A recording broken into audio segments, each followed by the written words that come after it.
नमस्कार मित्रांनो, मुद्द्याचं बोला या यूट्यूब चॅनलमध्ये तुमच्या सर्वांचं हार्दिक स्वागत। लोकसभेचा निकाल हा 4 जूनला लागणार आहे।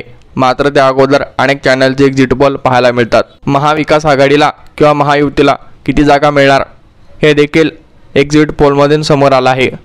मात्र अनेक चॅनलच्या एक्झिट पोलमध्ये एक कॉमन गोष्ट पाहायला मिळते, ती म्हणजे की महाराष्ट्रामध्ये अपक्ष उमेदवाराला एक जागा मिळणार आहे। अनेक चॅनलच्या सर्वेमध्ये असं दाखवण्यात आलं आहे की अपक्ष उमेदवाराला एक जागा मिळणार आहे। त्यामुळे बघूयात की महाराष्ट्रातून या एका जागेवरती कोणता अपक्ष उमेदवार बाजी मारणार आहे। यासाठी हा व्हिडिओ शेवटपर्यंत नक्की बघा। प्रामुख्याने आपण 3 नावं घेतले आहेत आणि या 3 मधूनच एक उमेदवार राहील। आपला पहिला उमेदवार आहे ते म्हणजे दिनेश भोप। अमरावतीमधून प्रहार जनशक्ती पक्षाकडून ते उभे राहिले होते। त्यांना आमदार बच्चू कडू यांचं देखील मोठ्या प्रमाणात समर्थन होतं। आमदार बच्चू कडू यांनी अत्यंत दिवस रात्र त्यांचा प्रचार केला, त्यामुळे अमरावतीमधून ते निवडून येण्याची शक्यता आहे।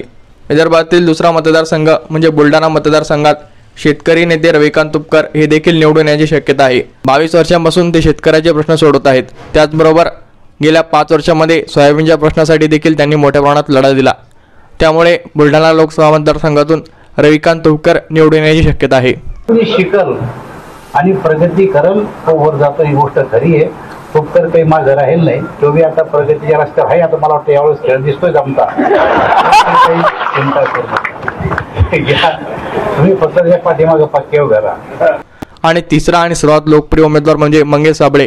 जालना लोकसभा मतदारसंघातून मंगेश साबळे देखील निवडून येण्याची शक्यता आहे, कारण प्रत्येक एक्झिट पोलमध्ये अपक्ष उमेदवाराला एक जागा दाखवलेली आहे।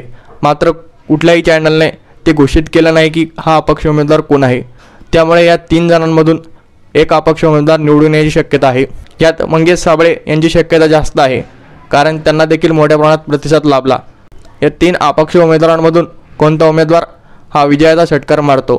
तुम्हाला काय वाटतं, या 3 अपक्ष उमेदवारांमधून कोणता अपक्ष उमेदवार निवडून येईल? याविषयी आपली प्रतिक्रिया कमेंट बॉक्समध्ये नक्की सांगा। मनपूर्वक धन्यवाद।